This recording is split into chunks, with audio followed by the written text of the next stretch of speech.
श्री गणेशाय नमः। श्रीमद् भागवत महापुराण तृतीय स्कंध है, हम इसमें पढ़ रहे हैं। अथ चतुर्दशोऽध्याय। श्री गणेशाय नमः। हनुमान जी सुनिए, शिव जी सुनिए, श्री कृष्ण भगवान सुनिए, राधा कृष्ण जी सुनिए। दीतिका गर्भधारण। श्री शुक उवाच। श्री शुक देव जी कहते हैं, राजन, प्रयोजन वश शुकर बने श्री हरि की कथा को मैत्रेय जी के मुख से सुनकर भी भक्ति व्रतधारी विदुर जी की पूर्ण तृप्ति न हुई। अतः उन्होंने हाथ जोड़कर फिर पूछा। विदुरा उवाच। विदुर जी ने कहा, मुनिवर, हमने यह बात आपके मुख से अभी सुनी है कि आदि दैत्य हिरण्याक्ष को भगवान यज्ञमूर्ति ने ही मारा था। ब्राह्मण जिस समय भगवान लीला से ही अपनी दाढ़ों पर रखकर पृथ्वी को जल में से निकाल रहे थे, उस समय उनसे दैत्यराज हिरण्याक्ष की मुठभेड़ किस कारण हुई? श्री मैत्रेय जी ने कहा, विदुर जी, तुम्हारा प्रश्न बड़ा ही सुंदर है, क्योंकि तुम श्री हरि को अवतार कथा के विषय में ही पूछ रहे हो, जो मनुष्यों के मृत्यु पाश को छेदन करने वाली है। देखो, उत्तानपाद का पुत्र ध्रुव बालकपन में श्री नारद जी की सुनाई हुई हरि कथा के प्रभाव से ही मृत्यु के सिर पर पैर रखकर भगवान के परम पद पर आरूढ़ हो गया था। पूर्व काल में एक बार इसी वाराह भगवान और हिरण्याक्ष के युद्ध के विषय में देवताओं के प्रश्न करने पर देव श्री ब्रह्मा जी ने उन्हें यह इतिहास सुनाया था और उसी के परंपरा से मैंने सुना है। विदुर जी, एक बार दक्ष की पुत्री दिति ने पुत्र प्राप्ति की इच्छा से कामातुर होकर सायंकाल के समय ही अपने पति मरीचि नंदन कश्यप जी से प्रार्थना की। उस समय कश्यप जी खीर की आहुतियों द्वारा अग्नि जीव भगवान यज्ञपति की आराधना कर सूर्यास्त का समय जान अग्निशाला में ध्यानस्थ होकर बैठे थे। दिति ने कहा, विद्वान, मत वाला हाथी जैसे केले के वृक्ष को मसल डालता है, उसी प्रकार यह प्रसिद्ध धनुर्धर कामदेव मुझ अबला पर जोर जताकर आपके लिए मुझे बेचैन कर रहा है। अपनी पुत्रवती सौतों की सुख समृद्धि को देखकर मैं ईर्ष्या की आग से जली जाती हूँ। अतः आप मुझ पर कृपा कीजिए, आपका कल्याण हो। जिनके गर्भ से आप जैसा पति जिनके गर्भ से आप जैसा पति पुत्र रूप से उत्पन्न होता है, वे ही स्त्रियां अपने पतियों से सम्मानित समझी जाती हैं। उनका सुयश संसार में सर्वत्र फैल जाता है। हमारे पिता प्रजापति दक्ष का अपनी पुत्रियों पर एक बार उन्होंने हमारे पिता प्रजापति दक्ष का अपनी पुत्रियों पर बड़ा स्नेह था। एक बार उन्होंने हम सबको अलग अलग बुलाकर पूछा कि तुम किसे अपना पति बनाना चाहती हो?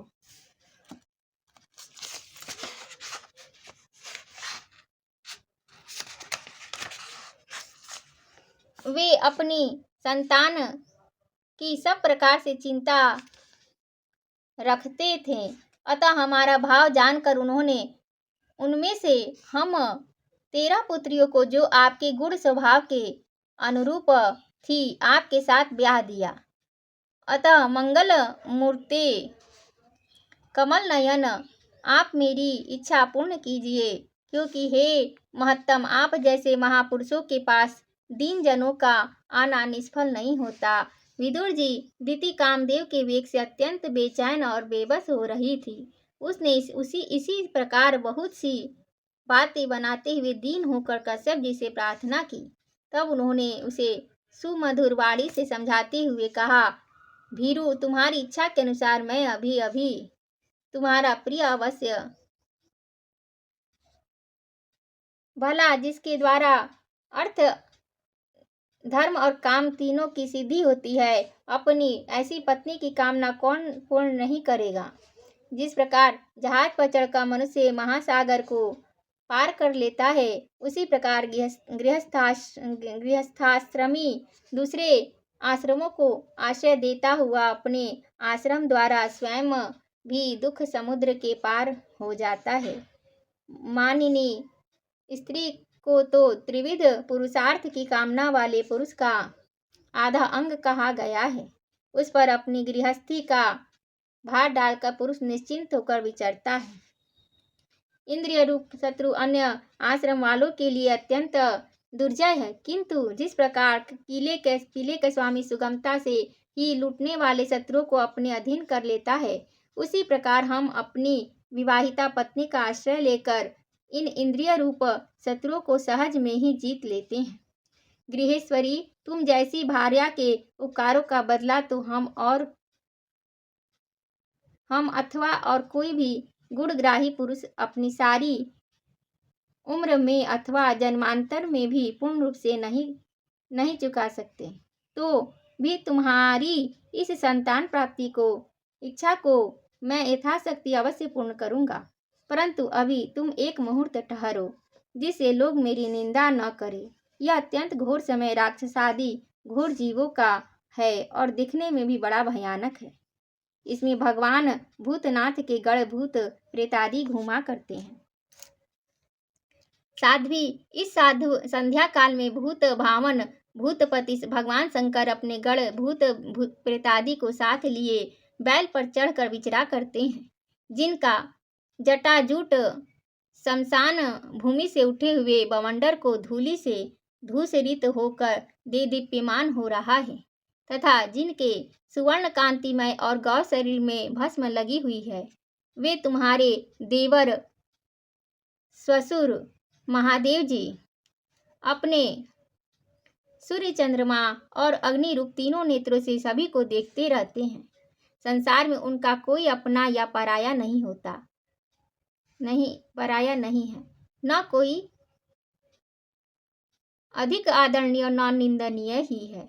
इसलिए तो अनेक प्रकार के व्रतों का पालन करके उनकी माया को ही ग्रहण करना चाहते हैं, जिससे उन्होंने भोग कर लात मार दी है। विवेकी पुरुष अविद्या के आवरण को हटाने की इच्छा से उनके निर्मल चरित्र का गान किया करते हैं। उनसे बढ़कर तो क्या उनके समान भी कोई नहीं है, और उन तक केवल सत्पुरुषों की ही पहुँच है। यह सब होने पर भी वे स्वयं पिशाचों का सा आचरण करते हैं। यह नर शरीर कुत्तों का भोजन है। जो अविवेकी पुरुष आत्मा मानकर वस्त्र, आभूषण, माला और चंदन आदि से इसी को सजाते संवारते रहते हैं, वे अभागे ही आत्माराम भगवान शंकर के आचरण पर हंसते हैं। हम लोग तो क्या, ब्रह्मादि लोकपाल भी उन्हीं की बांधी हुई धर्म मर्यादा का पालन करते हैं। वे ही इस विश्व के अधिष्ठान हैं, तथा यह माया भी उन्हीं की आज्ञा का अनुसरण करने वाली है। ऐसे होकर भी वे प्रेतों का सा आचरण करते हैं। अहो, उन जगत व्यापक प्रभु की यह अद्भुत लीला कुछ समझ में नहीं आती। मैत्रेय जी कहते हैं, पति के इस प्रकार समझाने पर भी कामातुरादिति ने वेश्या के समान निर्लज होकर ब्रह्मर्षि कश्यप जी का वस्त्र पकड़ लिया। तब कश्यप जी ने उस निंदित कर्म में अपनी भार्या का बहुत आग्रह देख दैव को नमस्कार किया और एकांत में उसके साथ समागम किया। फिर जल में स्नान कर प्राण और वाणी का संयम करके विशुद्ध ज्योतिर्मय सनातन ब्रह्म का ध्यान करते हुए उसी का जप करने लगे।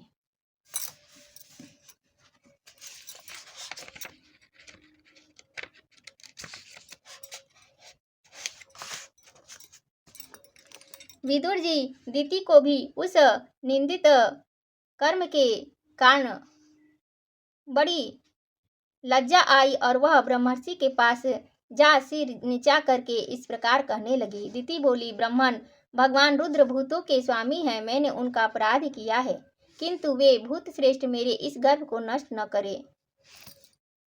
भक्त वांछा कल्पत्रु उग्र और रुद्र रूप महादेव को नमस्कार करती हूँ। वे सत्पुरुषों के लिए कल्याणकारी एवं दंड देने के भाव से रहित है, किंतु दुष्टों के लिए क्रोध मूर्ति दंड पाड़ी है। हम स्त्रियों पर तो व्याध भी दया करते हैं, फिर वे सतीपति तो मेरे बहनोई और परम कृपालु हैं, अतः वे मुझ पर प्रसन्न हो। श्री मैत्रेय जी ने कहा, विदुर जी, प्रजापति कश्यप ने सायंकालीन संध्या वंदनादि कर्म से निवृत्त होने पर देखा कि दिति थर थर कांपती हुई अपनी संतान की लौकिक और परलौकिक उन्नति के लिए प्रार्थना कर रही है। तब उन्होंने उससे कहा, कश्यप जी ने कहा, तुम्हारा चित्त काम वासना से मलिन था, वह समय भी ठीक नहीं था और तुमने मेरी बात भी नहीं मानी और देवताओं की भी अवहेलना की। अमंगलमयी चंडी तुम्हारी कोख में से 2 बड़े ही अमंगलमय और अधम पुत्र उत्पन्न होंगे। वे बार बार संपूर्ण लोक और लोकपालों को अपने अत्याचारों से रुलाएंगे। जब उनके हाथ से बहुत से निरपराध और दीन प्राणी मारे जाने लगेंगे, स्त्रियों पर अत्याचार होने लगेंगे और महात्माओं को क्षुब्ध किया जाने लगेंगे, तब उस समय संपूर्ण लोकों की रक्षा करने वाले श्री जगदीश्वर कुपित होकर अवतार लेंगे और इंद्र जैसे पर्वतों का दमन करता है, उसी प्रकार उनका वध करेंगे। दिति ने कहा, प्रभु, यही मैं भी चाहती हूँ कि यदि मेरे पुत्रों का वध हो तो वह साक्षात भगवान चक्रपाणि के हाथ से ही हो, कुपित ब्राह्मणों के शाप आदि से न हो। जो जीव ब्राह्मणों के शाप से दग्ध अथवा प्राणियों को भय देने वाला होता है, वह किसी भी योनि में जाए उस पर नार की जीव भी दया नहीं करते। कश्यप जी ने कहा, देवी, तुमने अपने किए पर शोक और पश्चाताप प्रकट किया है। तुम्हें शीघ्र ही उचित अनुचित का विचार भी हो गया और भगवान विष्णु, शिव और मेरे प्रति भी तुम्हारा आप बहुत आदर जान पड़ता है। इसलिए तुम्हारे एक पुत्र के 4 पुत्रों में से एक ऐसा होगा जिसका सत्पुरुष भी मान करेंगे और जिसके पवित्र यश को भक्तजन भगवान के गुरु के साथ गाएंगे। जिस प्रकार खोटे सोने को बार बार तपाकर शुद्ध किया जाता है, उसी प्रकार साधुजन उसके स्वभाव का अनुकरण करने के लिए निर्वैरता और उपायों से अपने अंतःकरण को शुद्ध करेंगे। जिनकी कृपा से उन्हीं का स्वरूपभूत यह जगत आनंदित होता है, वे स्वयं प्रकाश भगवान भी उसकी अनन्य भक्ति से संतुष्ट हो जाएंगे। दिति, वह बालक बड़ा ही भगवत भक्त, उदार हृदय, भाग्यशाली, प्रभावशाली और महान पुरुषों का भी पूज्य होगा तथा प्राण भक्ति भाव से विशुद्ध और भावान्वित हुए अंतःकरण में श्री भगवान को स्थापित करके देहाभिमान को त्याग देगा। वह विषयों में अनासक्त, शीलवान, गुणों का भंडार और दूसरों की समृद्धि में सुख और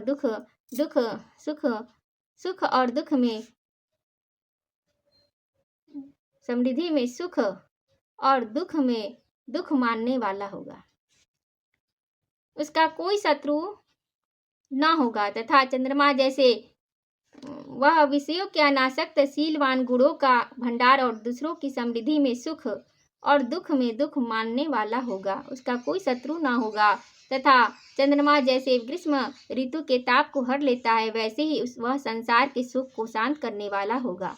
जो संसार के बाहर भीतर सब और विराजमान है, अपने भक्तों की इच्छा अनुसार समय समय पर मंगल विग्रह प्रकट करते हैं और लक्ष्मी रूप लावण्य मूर्ति ललना की भी शोभा बढ़ाते हैं तथा जिनका मुखमंडल झिलमिलाते हुए कुंडलों से सुशोभित है, उन परम पवित्र कमल नयन श्री हरि का तुम्हारे पौत्र को प्रत्यक्ष दर्शन होगा।